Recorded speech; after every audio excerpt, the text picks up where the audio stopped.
Merhaba, Merhaba.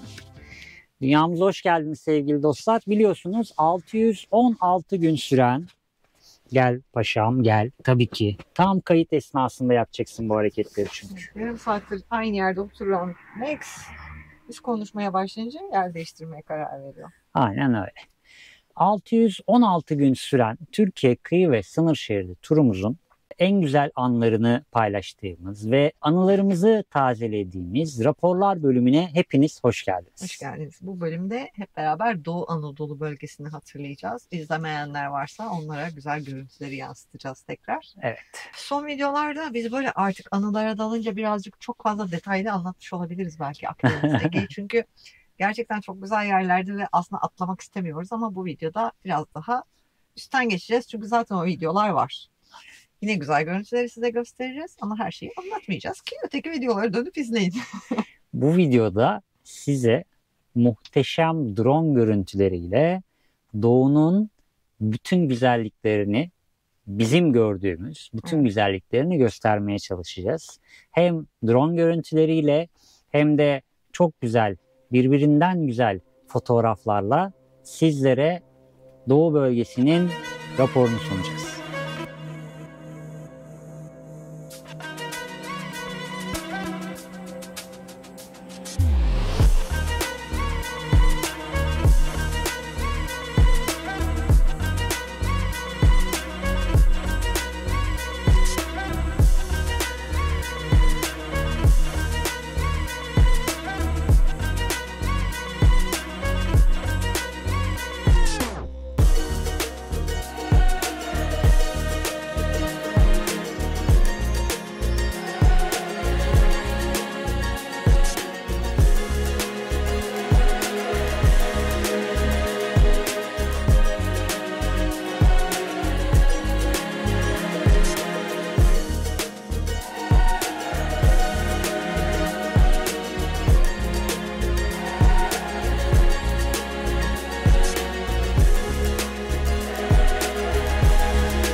Biz Doğu bölgesine girdiğimizde ilkbaharın sonları olmasına rağmen Evet. hatta Akdeniz bölgesinde artık insanlar deniz sezonunu açmış olmasına rağmen biz ilk defa karla karşılaştık. Herkes yaza başlarken biz kışa başladık yeniden Doğu bölgesine girer girmez. Yön değiştirdikten sonra Hakkari ve Şırnak tarafına gitmedikten sonra bir önceki bölümde Van'a doğru devam etmiştik. Aslında normalde Van Gölü'nün sağ üst sınır köşesinden devam edecektik. Ama aslında gitmediğimiz iyi de olmuş dedik sonra gezdiğimiz yerleri görünce. Çünkü gerçekten harika manzaralarla giriş yaptık Doğu bölgesine. Çok. Soğukla beraber, kar manzarasıyla beraber müthiş görüntüler gördük. Aşırı keyifli bir bölge. İnsanı çok sıcak. Çok videoda biz paylaşıyoruz. Hatta Adana videosunda da paylaşmıştık. Ekranların sizlere vermiş olduğu ön yargıları o bölgelere gittiğinizde tamamen yıkıyorsunuz. Evet. Doğu bölgesinin ön yargılarınızı bir kenara bırakıp insanlara insanca yaklaştığınız zaman, size nasıl yaklaşılmasını istiyorsanız öyle yaklaştığınız zaman gerçekten de çok güzel insanlarla karşılaşıyorsunuz. Çok. Vadiye Şelalesi'ne elveda deyip şimdi yola devam ediyoruz. Hala su geliyor yüzüne. Evet. Hep bize evlerini açmak istediler. Hep bir Evet. ikramda bulunmak istediler. Zaten sohbetlerine diyecek yok. O kadar içten, o kadar samimi sohbetler ettik ki insana karşı bakış açınız değişiyor bir yerde. Ya gerçekten Doğu bizim nazarımızda bambaşka bir yer. Ve ilk fırsatta tekrar o bölgeye gitmek istiyoruz. O bölgeyi daha detaylıca gezmek istiyoruz.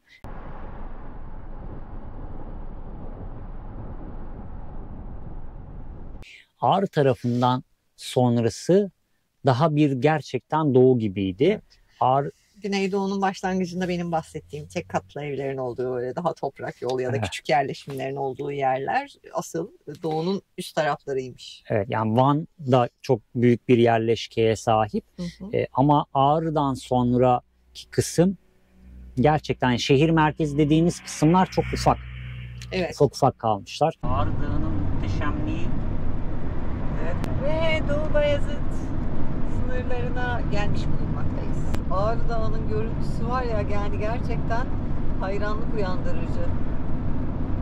Ama çok güzeldi ya. Genel anlamda işte biz hangi bir illeri gezdik orada?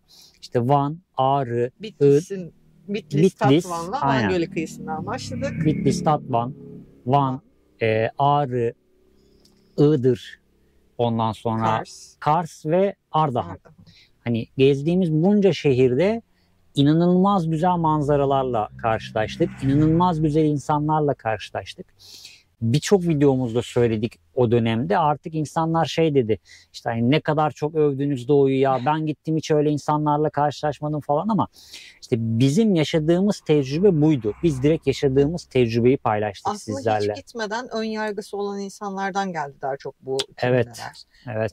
İşte nedir bu Doğu sempatisi vesaire gibi birkaç yorum gelmişti ki aslında biz hep olduğu gibi her zaman olduğu gibi yaşadıklarımızı paylaştık, yaşadıklarımızı aktardık. Tabii kötü olaylar yaşayanlar olabilir ama genel olarak önce oraları gezmiş görmüş arkadaşlarımızdan da edindiğimiz bilgiler doğrultusunda herkes çok memnun aslında Evet. Doğu'ya gitmekten. Çünkü gerçekten Doğu'daki insanlar misafir gibi bağrına basıyorlar. Değil mi? Bir önceki videoda da söyledim. Hoş geldiniz diyerek karşılıyorlar sizi. Nereden geldiniz? Nereye gidiyorsunuz gibi böyle. Direkt candan bir tanıdığınızla sohbet ediyormuş gibi karşılaşıyorsunuz insanlarla. Ve şöyle bir güzel tarafı var. İnanılmaz derecede bir karavancı popülasyonu var. Karavancıdan kısıt yerli karavancılar değil. Evet. Türk karavancılarla hiç karşılaşmadık biz o bölgelerde. Bir tek Batman'daki o abi vardı işte hani Bununla bizim takipçimiz. Onunla bile karşılaşamadık. O da orada yaşıyor zaten. Gezme kısmında değil. Onun haricinde inanılmaz bir yabancı karavancı sirkülasyonu var o bölgede. Evet. Yani işte hem antik kentleri geziyorlar hem doğunun kültürünü tanımaya çalışıyorlar. Harabeleri geziyorlar, şelaleleri geziyorlar.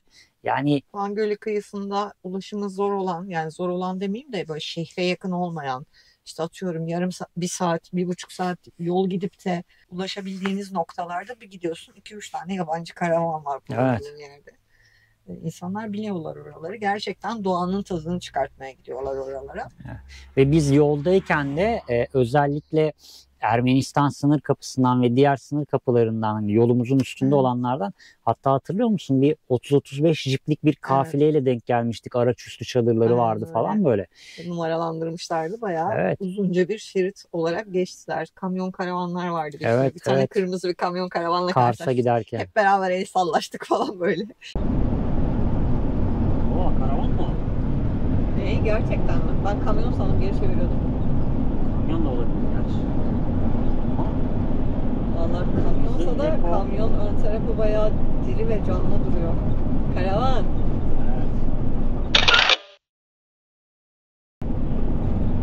Çok güzeldi. Batı şehirlerinden daha fazla karavanla burada karşılaşıyoruz.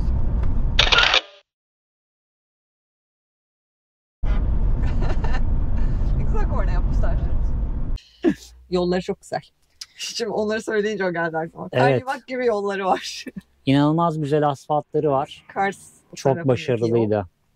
Çok başarılıydı. Sonra Kars merkeze giderken o kadar güzel yol yok yani. Ülke genelinde görmedim. O pürüzsüz asfalt vardı yani yol boyunca. Çok. Yani biz çok memnun kaldık Doğu bölgesinden. Deneyimimiz inanılmaz derecede güzeldi. Artık birçoğunuz ezberledi. Biz herhangi bir sabit geliri olmayan, işte kendi yağıyla kavrulan, işte şopiyer mağazasında makrame üretip satan, ondan sonra ufak bir YouTube kanalımız var zaten, hepiniz biliyorsunuz. Oradan yaklaşık bir yıldır bir gelir elde etmeye başladık. Oradan ufak ufak bir şeyler geliyor. İkinci el kıyafet, motosiklet kıyafeti al satı yaparak hayatımızı idame ettirmeye çalışıyoruz. Sabit bir geliri olmadan, sabit bir iş olmadan Türkiye turu sevdasıyla böyle bir yola çıktık. Ama iyi ki de çıkmışız dedik. Şimdi size bu güzel manzaraları izletebiliyoruz. Bu güzel anıları biriktirdik. Biz bunun yapılabilir olduğunu, bunun için çok ciddi meblağlara gerek olmadığını kanıtlayan bir kanalız. Bu kanala da destek olmak isterseniz beğen tuşuna basmayı ve yorum yapmayı kesinlikle unutmayın. Çünkü siz videoyu ne kadar çok beğenirseniz, beğen tuşuna ne kadar basarsanız videomuz o kadar fazla insanın karşısına çıkmaya devam edecek ve kanalımızın büyümesine vesile olacaksınız. Evet. Ayrıca destek olmak isterseniz katıl aboneliğimiz ve yine video açıklamalarında bulunan Bana Kahve Ismarla seçeneğinden de ayrıca destek olabilirsiniz. Evet. Süper teşekkürlerle yine destek olabilirsiniz. Bunlar doğrudan destektir. Direkt para desteğidir. Bunu da yapabilirsiniz bize. Hani ya zaten ben gezemiyorum, işim gücüm benim başımdan aşkın. Hani ne güzel bir iş yapmışsınız, ben de size destek olayım. Ne bileyim bir depo mazot ısmarlayayım falan derseniz katıl aboneliğinden bunlara ulaşabilirsiniz. Evet. Bu arada biraz modumuz düşük olabilir. Çünkü aşırı yorgun ve hala hastalıklarla boğuşuyoruz. Benim bugün sesim çatallı çıkıyor olabilir. O yüzden kusura bakmayın. Mikrofonu mümkün olduğunca uzak tutmaya çalışıyorum. Ve gözlerim kayıyor konuşurken Tolga'ya bakıyorum. Ne yaptığımı çok bilmiyorum şu anda. Evet, gribal. Kusura bakmayın. Biraz modumuz hala düşük. Çünkü karavanımız hala bozuk. Evet. Henüz çözüme ulaştıramadık. İnşallah en kısa sürede çözüme ulaşırsa bu videoların sonrasında, raporlama videolarının sonrasında Bursa'nın güzelliklerini de gösterebiliriz size bir süre. Evet, yani bir süre Bursa'dayız çünkü karavanı yapana kadar en azından. Sonrasında ufak tefek işlerimiz var. Evet. Sizler nasıl ki her 2 yılda bir, 3 yılda bir evinizi boyuyorsanız bizim de evimizi boyama vaktimiz geldi. Badana boya yapacağız. Evet, daha hep beraber badana boya yapacağız. Karavanın arızalarını belki beraber giderebiliriz. Sağlıklarımız ikimizinki de müsaade ederse. Çünkü gerçekten gribal enfeksiyon birimizin yakasını bırakıyor ama öbürümüzün yakasına yapışıyor. Evet, maalesef bu ara böyleyiz dostlar. O yüzden idare edin yani modumuzu. Bizim enerjimizi yükseltecek en güzel etken aslında sizsiniz. Bunu yapmanız da aslında çok basit. Sadece beğen tuşuna basıp bir video için teşekkür etmeniz gayet yeterli. Güzel yorumlara yok demeyiz yani. Aynen öyle. Bu dönemde bize desteklerinizi bekliyoruz. Gerçekten buna ihtiyacımız var diyebiliriz. Doğu hakkında söylenebilecek valla açıkçası hani çok fazla bir şey yok. Gerçekten çok fazla bir şey yok. Çünkü sürekli çok güzel diyeceğiz muhtemelen.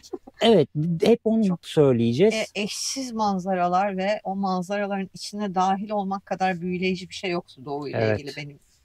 Doğu'nun genelini yani ayıramıyorum hiçbir yerini. Van Gölü'ne ayırabilirim. Onunla da ilgili bir sürü videomuz var zaten. Oynatma listelerinde Doğu Anadolu başlığı altında yine o bölgedeki bütün videolarımıza ulaşabilirsiniz. Benim size tavsiyem Tatvan İncekaya videosunu izlemelisiniz. Güzel bir videoydu. Muhteşem bir kaldera görüntüsü. Çok özel bir yerdi orası yani. Yelkenli de güzeldi ama. Akdamar da güzeldi. Ya hepsi güzeldi. Son kaldığımız yer Hepsi. çok güzel. Hepsi Hepsi çok çok güzeldi çok gerçekten. güzeldi. Yani İzlemediyseniz. İshakpaşa'daki kaldığımız nokta tam tepe nokta. Hani harabeleri zaten başlı başına efsane bir yerde. Her yerini gezdik. Her yerine adım attık Ani harabelerinin. Genel olarak Ani harabelerine gidip video çeken, paylaşan, hatta belgeseller de var Ani harabeleriyle ilgili. Orada bile görülmeyen yerlerini gezdik. O kadar söyleyeyim. Merak edenler Ani harabeleri izlesinler yine. Şey çok güzeldi bir de mesela Doğu geneliyle ilgili. İshakpaşa Sarayı'ndan Ağrı'ya doğru dönerken o rampadan aşağıya inmeye başladık. Dağ gözüktü ya böyle. Aynen. Ağrı Dağı uzaktan çok daha etkileyici gözüküyor. Yaklaştıkça çünkü aşağıda kalmaya başlıyorsunuz. Evet. Çok ya her anı çok güzeldi gerçekten abi. Evet her an mükemmeldi gerçekten. Dolu dolu bir doğu bölgesi yaşadık. Evet. İnanılmaz keyif aldık. Kars doğal yapısıyla muhteşem bir yer.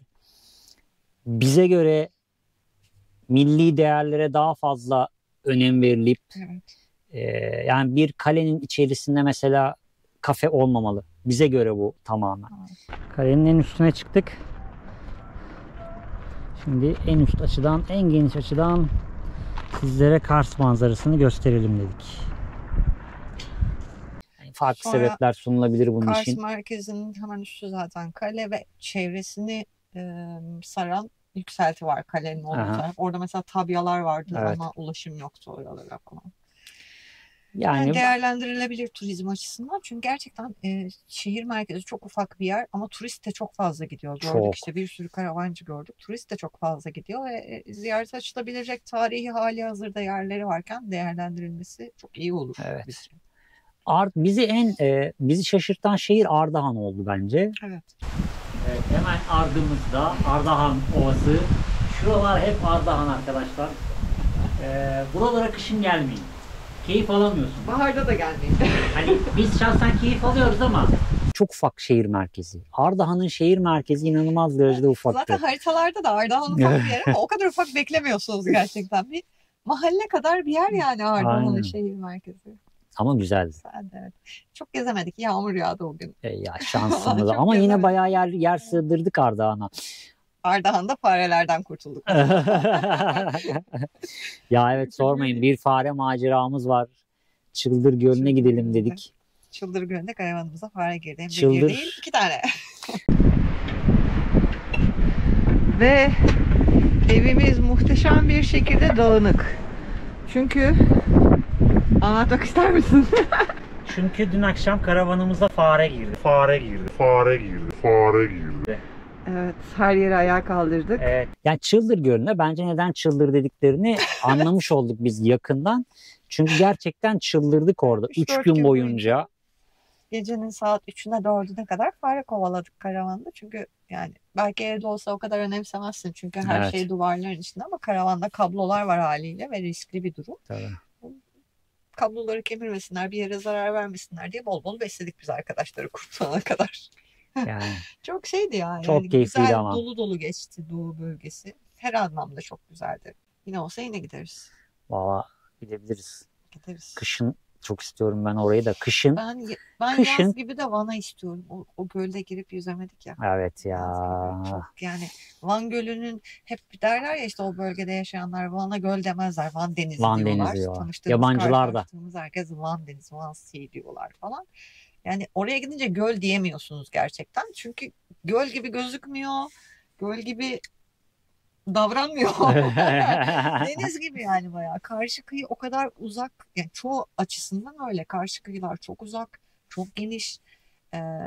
Zemini birçok yerinde Akdeniz, Ege sahilleri gibi minik yuvarlak taşlarla kaplı. O kadar berrak. Yani göl diyesi gelmiyor insanın. Çok fazla yüzen var. Zaten orası normal bildiğimiz tatlı su gölleri gibi değil. Sodalı göl ve yüzülebilir de bir yer. Ya plajları falan var yani. Hani baya fazla plajları var bölgenin. İnanılmaz bir yer. hani sadece yerlileri değil, yabancı gelen turistler de Van Gölü diye değil, hani Van Evet, Sea, Van Van Denizi. Denizi olarak orayı adlandırıyorlar. Haklılar. Haklılar Görmediyseniz kesinlikle kesinlikle yani. çok haklılar. Bir daha doğuya gidersek de ben yüzmek isterim yani. Tabii ki, tabii ki. Ya o bölge, ben kış şartlarında gitmek istiyorum o bölgeye özellikle. O kar örtüsüyle görmek istiyorum Tabii o yazın bölgeyi. gideriz, kışa kadar gezeriz. Vallahi gezilir. Kesinlikle gezilir. Evet. Hani eksi yok, fazlası var. Benim isteğim, neden kış istiyorum? Kış şartlarında oraya bu karavanla değil. 4x4 bir 4, kamyon hayalimiz gerçekleşirse aynen. inşallah. Hani onunla gidersek inanılmaz bir Çok. keyif alırız diye düşünüyorum ben. Yani bununla da pek çok yerine ulaştık ama tabii 4x4 bir araçla Tabii. gidebileceğimiz yerlerin haddi hesabı yok tabii. Kesinlikle öyle. Ya inşallah, dua edin bizim için. İnşallah. İnşallah şartlar el verir. İmkanlar bizim hayal ettiğimiz doğrultuda gelişirse bir 4x4 ile yine sizleri ev konforunda tüm Türkiye'yi gezdirmeye devam edeceğiz. Hem de dağ tepe. Of. Yani biz şey kafasında değiliz. İşte son zamanlarda şunu çok teklif ediyor insanlar bize. Daha doğrusu söylüyor. İşte siz de Bursa'ya gittiniz, yerleşecek misiniz? Tiny House'a mı geçeceksiniz? Evet, çok İşte soran var bu ara. hani Bolu taraflarına mı gitmeyi planlıyorsunuz yoksa diye. Çünkü fenomenlerin artık öyle bir Bolu tarafı maceraları oluyor. Evet, yerleşik düzene geçme gibi, yani işte bahçeli bir yere geçme gibi bir furya var şu anda. Biliyorsunuzdur, izliyorsanız bu tip kanalları. Evet. Biz öyle bir şey düşünmüyoruz. Bursa'da kalışımız da normalde de evet uzayacaktı. Biz aslında yılbaşına kadar Bursa'da kalırız diye düşünüyorduk ama aracın arızasının olması bizi hareketsiz kıldı birazcık. Evet. Öyle olmasaydı biz size Bursa'nın çok güzel manzaralarını Tabii. göstermeye başlamıştık. Normal şartlarda bu izlemiş olduğunuz 3 video, hatta bu 4. video olacak. Bu 4. videoda Bursa'nın farklı farklı köşelerinde çekmeyi planlıyorduk. Hatta birçok noktasını aramızda konuştuk. Bazı noktaları eledik, bazılarını yeni yeni ekledik. Size Bursa'nın farklı noktalarını göstererek bu videoları hazırlamak istiyorduk. Ama aracın hareket edememesinden kaynaklı. Yani hareket ediyor aslında aracımız ama biz risk almak istemiyoruz. Başımıza bela açmasını istiyoruz. Aynen, daha fazla problem çıkartmasın diye. O yüzden hareketsiziz biz. Yoksa biz bu videoları size farklı farklı Bursa manzaralarında izletmek istiyorduk. Ama maalesef ki olmadı. Evdeki hesap çarşıya uymadı. Bir de hastalıklar binince üstüne birazcık hareketsiz kaldık. Yoksa asla bir Evet. yerleşik düzene geçmek gibi bir düşüncemiz yok. Yollara çıkabilmiş olsaydık çoktan iyileşmiştik. Kesinlikle. Birçok takipçimizin söylediği gibi artık çıkın yola diyorlar. Bursa En size kısa yaramadı, sürede- çıkmalısınız diyor herkes. En kısa İnşallah. sürede çıkacağız inşallah. Güzel manzaraları, güzel yerleri hep beraber gezmeye devam edeceğiz. Artık bizim mottomuz oldu herhalde o, ev konforunda Türkiye turu. Evet. Şey olabilir ya, ev konforunda Türkiye turu yapan tek karavan kanalı. Evet. Olabilir mi öyle bir kanal? Bence olabilir. Yani iddialıyız bu konuda. Yani sürekli yaşayıp bizim kadar hani bir rota belirleyip gezen bölge bölge geziyor. Nadir insan var evet. ama kanal olarak vurduğumuz zaman çok az var. Evet. Bir 6 ayda bir, 3 ayda bir eve geri dönüşler var çoğunda. Aynen öyle. Evleri olduğu için bizim evimiz yok. Bizim tek evimiz Bizim bu. evimiz yok, Bizim tek sokakta varlığımız kaldık. bu. Sokakta kaldık o yüzden burada maalesef ki. Evet. Neyse enler. Enler, Hadi enlere enlere gelelim. geçelim. Dertliyiz. Enler. En akılda kalıcı yer. Al sana soru. Hadi bakalım. Nereyi? Çok zor ya, Ya, çok zor. ya. Her birini ayrı ayrı hatırlıyorum ya. Her biri ayrı güzeldi. En akılda kalıcı yer. Çok. Benim aklımda tek yer var. Tek yer mi var? Evet. Söyle bakalım. Norveç. İncekaya. Tatvan İncekaya. Az önce söylemiştim size. Norveç ya, Norveç. Yani Hemen şuraya fotoğrafını koyuyor Tolga. Videosunu zaten ufak ufak drone görüntüleri. drone görüntülerini de Görmüşsün. izledi arkadaşlar Aynen. başlarda. Yani orada da Ağrı Dağı için söyledim ya. Evet. Orada da bir toprak eski yol vardı bir tane. Haritalarda bulunmayan bir yol. Tam o fotoğrafta gördüğünüz C şeklinin, yarım ay şeklinin köşesinden ama tam karşı köşesinden bir döndük ve karşımızda orayı görünce bir oha falan deyip arabayı kenara çekip durduk. Yani gidiyoruz zaten aslında oraya ama o manzarayı oradan görmek de bambaşkaydı. İçinde konaklamak da bambaşkaydı. Ve oradaki yağan yağmur da çok güzeldi. Çok. Yani Drone'u da yağmura yakalattım orada ama neyse ki çok fazla bir fırtına kopmadan kurtardık Hemen drone'u. kurtardık. Çok küçük bir yerleşim, içinde 5 belki 6 tane ev. Yani Anca. belki de 2 ev odalar şeyleri var ayrı ayrı bahçe içinde. Çok az insan yaşıyor. Yani şöyle duruyorsunuz, çıt yok. Ta baştaki evden birisi odun kesiyor falan. Bir yerden horoz bağırıyor. O kadar güzel bir Koyunlar, sessizlik ki inekler. o görüntünün içinde ufak ufak çiçekler açmaya başlamıştı. İşte Evet. Mart sonuydu. Karşı tepe Süphan Dağı oradan da gözüküyordu. Çok güzel. Üstü komple kar kaplıydı. Arkamız komple kar kaplıydı. Gerçekten harikaydı orası. Yani Daha özeldi diğerlerine göre. evet, yani kaldığımız her nokta çok güzeldi, tartışmasız. Evet. Çıldır Gölü'nde durduğumuz yer de harikaydı. O adacık kısmı, Akkale. Akkale. Orası da mükemmeldi. Çarpanak Adası çok Kars güzeldi. tarafında Susuz Şelalesi'nde kaldığımız yer de çok güzeldi. Hani birçok yer mükemmeldi. Akdamar'a geçtik. Feribota para verdik ki biz vermeyiz kolay kolay ama Akdamar Adası'nı görmeden geri geçilmez Tabii. oradan. Oradan önce kaldığımız yer de müthişti. Yelkenli. Hani yelkenli efsane bir yerdi ama kesinlikle akılda kalıcı yer ben Norveç. Farklı. Zaten kaldera oluşumu. Tabii. Van'da Norveç'i bulduk, daha ne yapalım. Çok güzeldi gerçekten. En zor gün. En zor gün. Fareler. Fareler. Hatta Fareler. Üçüncü gün artık bittik yani artık. Yani lanet olsun, ne yapıyorsan Ya yap şöyle içeride diye. söyleyeyim size. 2 çuval odun bulduk. Çıldır Gölü'nde kaldığımız yerde getirmişler. Yakmamışlar odunları. Biz 2 çuval aldık. Karavana götürdük. 2 çuvalın da 2 çuvalını bir gecede yaktım. Evet.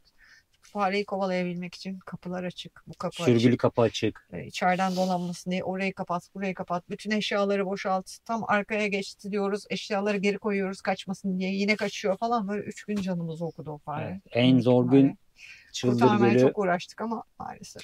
Ya birini kurtardık, 2 tanelerdi. Birini kurtardık ama ikincisi çok korkaktı. Çıldır Gölü'nden Ardahan'a kadar bizimle birlikte geldi. Yani maalesef ki o yapışkanlı kağıda yakalandı maalesef. Ve vefat etti. Öldü. Vefat da olmaz da işte Allah rahmet eylesin. O da bir can sonuçta. En iyi gün. Her gün ya. Yani bence bunu bir tane şey yapamam. Ben Doğu bölgesinin tamamı bence müthişti. Çıldır Gölü hariç. Çıldır Gölü'ne gidişimiz ve Çıldır Gölü'nde kaldığımız 4 günü saymazsak bence her gün şeydi. Çünkü yani o kötü günde söylerim ben onları. Evet. Kötü günde söylerim. En iyi güne gerçekten Doğu bölgesi bambaşkaydı. için ayıramayız. Çünkü hepsi bambaşkaydı gerçekten. Hepsi harikaydı. Hatta bir jandarmanın bize şuraya mutlaka gidin deyip gönderdiği konuma varana kadar yani her gün ayrı güzeldi Doğu İnsanların bölgesinde. yönlendirilmesi, insanların yardımseverliği geliyor aklıma yani. Şimdi yer ayıramıyorum çünkü yerlerin hepsi çok güzel. Mesela o bakkala gittik bir şeyler almak için, ev altındaki bakkal bize evlilerinden yoğurt getirdiler. Çünkü markette yoğurt satmıyorlarmış. Herkes kendi evinde yaptığı için. Evlerine davet ettiler. Gelin yemek yiyinler. Her yerde böyle. Mesela bir yerden hareket ediyorduk. Piknik yapan bir grup vardı. Evet. Tabak hazırlamışlar. Bize getiriyorlar. Koştur hareket getirdiler. Edince önümüze çıktılar. Yolumuzu kesip verdiler tabakları falan. İnsanlar çok farklıydı yani. O yüzden en iyi gün kısmına bütün doğuda geçirdiğimiz macerayı katıyoruz arkadaşlar. Evet. En güzel konum. Bunu şöyle düşün. Karavanla konaklanılabilen en güzel konum olarak düşünün. Karavanla konakladığımız en güzel konum olarak ya da öyle söyleyeyim. Bence yelkenli. Bence de. Benim de aklımda ilk orası vardı. Burnun ucunda bence fotoğrafını koymalısın bu konuşmanın oraya. Videosu şu anda arkadaşlar izliyor videoyu. İki tarafımızda gölü görüyoruz. Hemen arkada yakın yerleşim köy var. Mesela oradaki köyde de fırın vardı. Fırına gittik ekmek almaya ama evden ekmek getirdiler. Çünkü o saatte ekmek yokmuş. Aynen. Yani her bir yerdeki insani davranışlar çok etkileyiciydi. Konum çok güzeldi. Orada da arkamız komple karlarla kaplıydı. Evet. Karşıda yine Süphan Dağı gözüküyordu. Nemrut krateri de görünüyordu oradan. Nemrut kraterinin girişi gözüküyordu, evet. Ya, çok güzeldi o bölge. Yani konum olarak, lokasyon olarak orası gerçekten harikaydı. Sessiz, sakindi. Yöre halkından bir çocuğun söylediği hani bize hello diye yaklaştı ya. Ufak Hani çocuklar Türk gelmiyor olduğumuzu abi. öğrenince ne işiniz var ya sizin burada? Buraya Türk karavancı gelmiyor ki devamlı yabancılar geliyor falan diye bayağı bir sohbet ettik oranın çocuklarıyla. Kandırmayın bizi, siz yabancısınızdır falan dediler. Allah. En kötü konum. En kötü konumu yine lokasyon olarak değerlendir. Bizim konakladığımız konumlardan en kötü konum. Sen söyle. Benim aklıma bir yer geldi de çok emin değilim şu an. Yani kötülüğünden kasıt yaşadığımız tecrübeyle Aynı yeri şey söyledim yapabilirim. Muhtemelen aynı yer şu Evet. an Çıldır Gölü diyeceğim ben. Evet. Yok, ben Çıldır demeyecektim. Benim aklıma şey geldi. Susuz Şelalesi.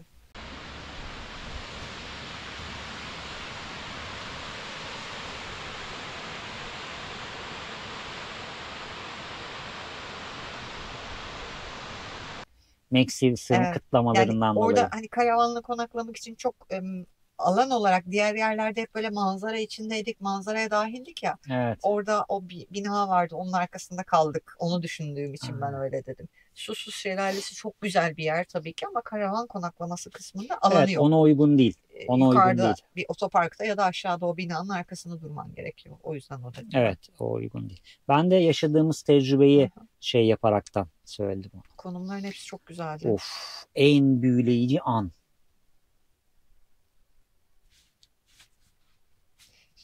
Aklıma böyle film şeridi gibi, hayatım film şeridi gibi geçti gözlerimin önünden. Bilemedim. Ya, hepsi güzeldi ya. Hepsi çok güzeldi, evet. En büyüleyici an, şeye gittik ya, sabah kar yağmıştı. Çıldır Gölü'ndeki ikinci sabah. Tabii ben çekim yapıyorum diye size 2 saattir konuşuyorum. Şu paletleri çıkartmak için çıktım dışarıya.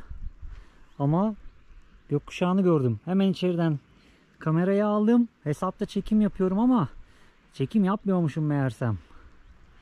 Çok güzel görünüyor bu. Çok soğuktu. Karavandan dışarı çıktık. İlk gün o battık çıktık. Ötekileri kurtardık. Evet. İkinci gün sabah uyandığımızda baktık ya, arka tepelere kar manzarası vardı. Aynen. Böyle sis çökmüştü komple. Evet. Sonra da zaten dolu yağdı üstümüze. Peşimize de dolu yağdı. Mayıs ayında aracımızın hali.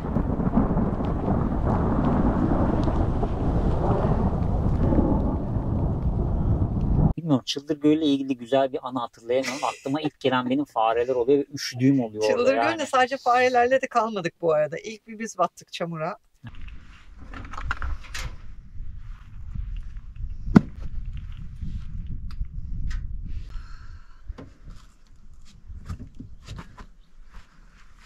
Resmen battık. Evet. Vallahi resmen battık yani. Evet. Sonra kurtardı Tolga, tek başına çok hızlı bir şekilde kurtardı. Sonra başka bir genç çift battı. Sonra onları Erzurum. kurtardı Tolga. Kafasına kadar çamur olarak geldi. 3 saat sürdü onları kurtarmam. Ekmek bulamadık. Hani Çıldır Gölü bizim için gerçekten çok maceralı bir yer olmuştu. Aynen. O yüzden orayı ben hafızalarımdan silemiyorum yani. Çok güzeldi ama çok şeydi yani. En trajik an. En trajik an farenin karavanımıza ölmesi oldu Evet. yani. Karavanımızda bir çünkü- canlı öldü. Evet. Ardahan'a gittik. Yapıştırıcıyı aldık ve yapıştırıcı düzene kurup oturup bekledik. Hiçbir şey yapmadık. Evet. Böyle kıpırdamadan oturup bekledik ki yakalansın ki biz onu oradan kurtarabilelim. Çünkü direkt ilk önce onun planını yapmaya başladık yapıştırıcıyı sürerken. Ee, Yani çoğu insan hoşlanmayabilir farelerden ama o bir can ve ben severim yani hayvanları. Ya, şuncacık hayvan ya. Çok küçüktü, çok minicik bir şeydi ve oraya yapışırsa e, bilmeyenler vardır ya da bu konuda fikir olsun diye söylüyorum. O yapıştırıcıyı çözmenin tek yolu zeytinyağı ya da sıvı yağ dökmek. Sıvı yağ hayvanı oradan kurtarmanızı sağlıyor. Daha önce bir tecrübem oldu bu şekilde. Evet. O yüzden biz onu bekledik. Yakalansın, sesini çıkartsın ve onu oradan kurtarabilelim diye bekledik. Fakat o gün yakalanmadı. Evet, biz Gece- uyuyana kadar maalesef Evet. hiç sesini duymadık hayvanın. Gece biz uyuduktan sonra da duymadık. Çünkü işte onun sonu oradaymış. Direkt ağzıyla yapışmış. Sabah Tolga Ya, söyledi. Şöyle, hani bizi bırakın, ben Max'in bile duyduğunu zannetmiyorum. Çünkü Ses Max çıkartmadan. hiçbir şekilde tepki vermedi o gece. Yapışkan direkt ağzıyla yapışmış ve büyük Evet. ihtimalle orada hemen öldü. Muhtemelen.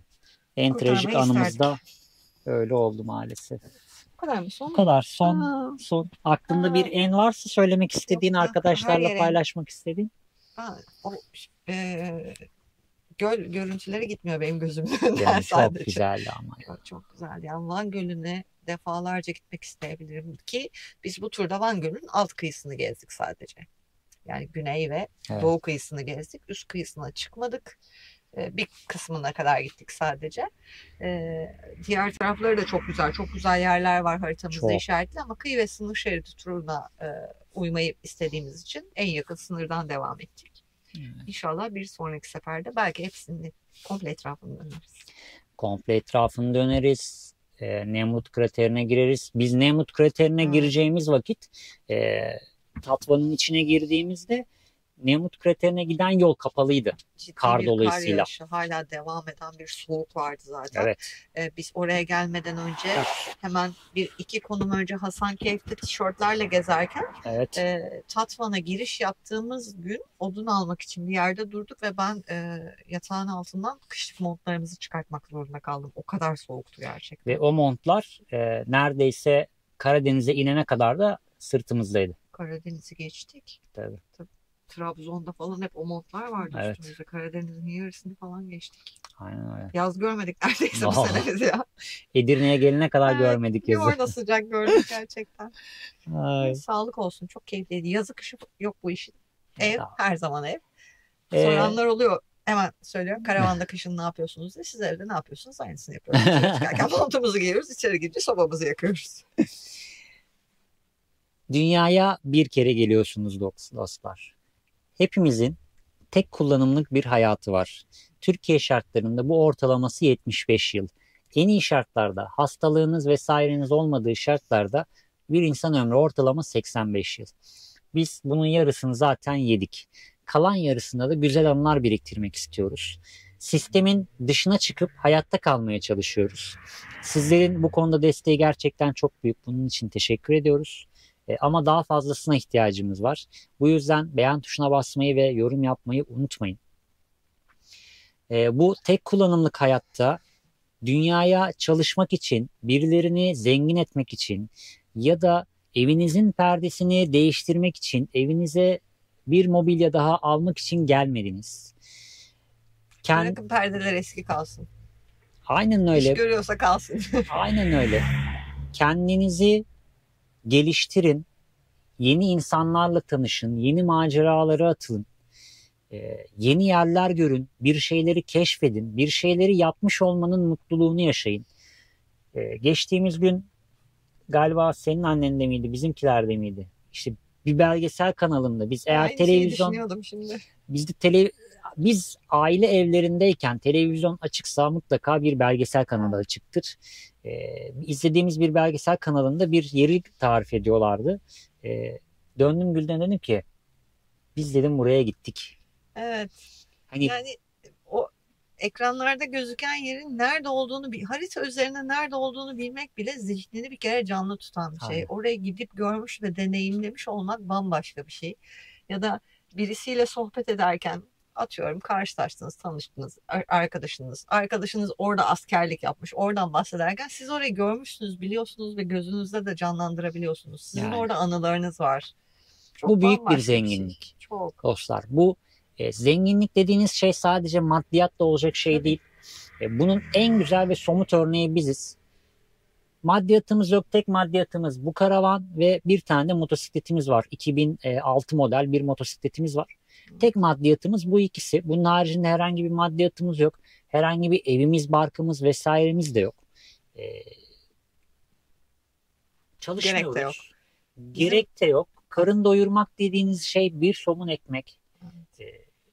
Yapacağınız masrafları kısarak aylık 8.000 lira gibi bir rakamla biz Türkiye kıyı ve sınır şeridi turu yaptık. Yani bu yapılamaz diye bir şey yok. Yapılabilir. Siz de bunu gerçekleştirebilirsiniz. Sadece mentalitenizi buna hazırlayın. Şartlarınızı buna uygun konuma getirin ve yola çıkın. Evet, hayattan beklentilerinizi değiştirirseniz zenginlikler yaşanmışlıklarla değişiyor. Kesinlikle. Yaşanmışlıklar anılarla çoğalıyor. Böylece hem zihnen hem bedenen Şimdiki hastalıklarımız, çöküşümüz belki bu yüzden. Hep canlısınız, hep yeni bir şeyler katıyorsunuz kendinize. Yaşıyorsunuz gerçekten. Oturup yaşayanları izlemiyorsunuz. Aynen öyle. O yüzden gezmeye devam edeceğiz. Öyle bahçe, ev bilmem ne falan filan yok. Sağlığımız el verdiyse. Şu arkadaş bir çalışsın. Sağlığımız el verdiği sürece ve aracımız bize müsaade ettiği sürece biz hareketli olmaya devam edeceğiz.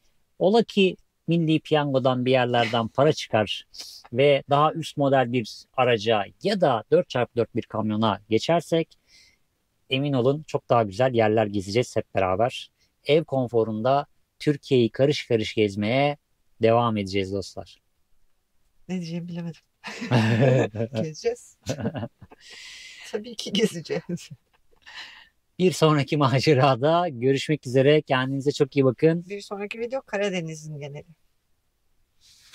Karadeniz raporu.